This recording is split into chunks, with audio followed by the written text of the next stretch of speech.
बिस्मिल्लाहिर्रहमानिर्रहीम। हुकूक अल्लाह, अल्लाह के हुकूक।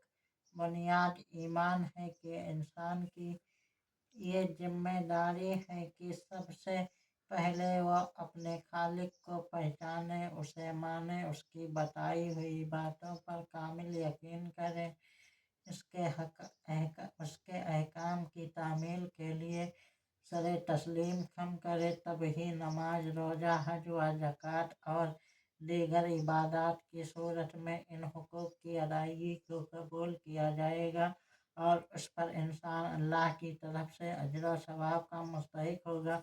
और अगर बुनियाद ही कायम नहीं की गई तो जिस तरह बेबुनियाद की इमारत एक फरेब के सिवा कुछ नहीं, उसी तरह बगैर ईमान के अल्लाह के हुकूक की अदायगी का दावा कोई हैसियत नहीं रखता। हत्ता कि ईमान बगैर बंदों के हक अदा करने पर भी आखिरत में कोई अज्र नसीब न होगा, जिससे कुरान करीम बार बार बाखबर करता है। बस बंदों पर अल्लाह का पहला हक और बुनियादी हक ईमान है।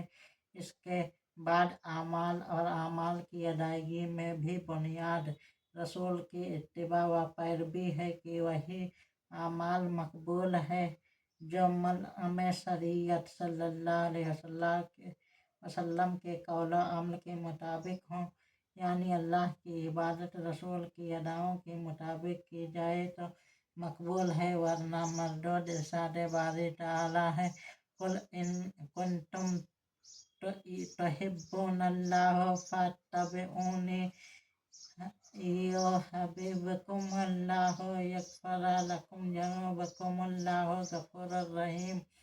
ऐ महबूब, आप फरमाइए कि अगर हम अल्लाह से मोहब्बत करते हो तो मेरी पैरवी करो, तब अल्लाह तुमसे मोहब्बत फरमाने लगेगा और बख्श देगा तुम्हारे लिए तुम्हारे गुनाह। अल्लाह बड़ा बख्शने वाला, रहम फरमाने वाला है।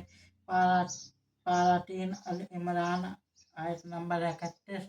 अल्लाह की मोहब्बत उसके हुकूक की अदायगी का जज्बा ही तो है जिसकी तकमील के ख्वाहिशमंदों को वाज़ेह हिदायत दी जा रही है कि मेरे महबूब की पैरवी इख्तियार करो।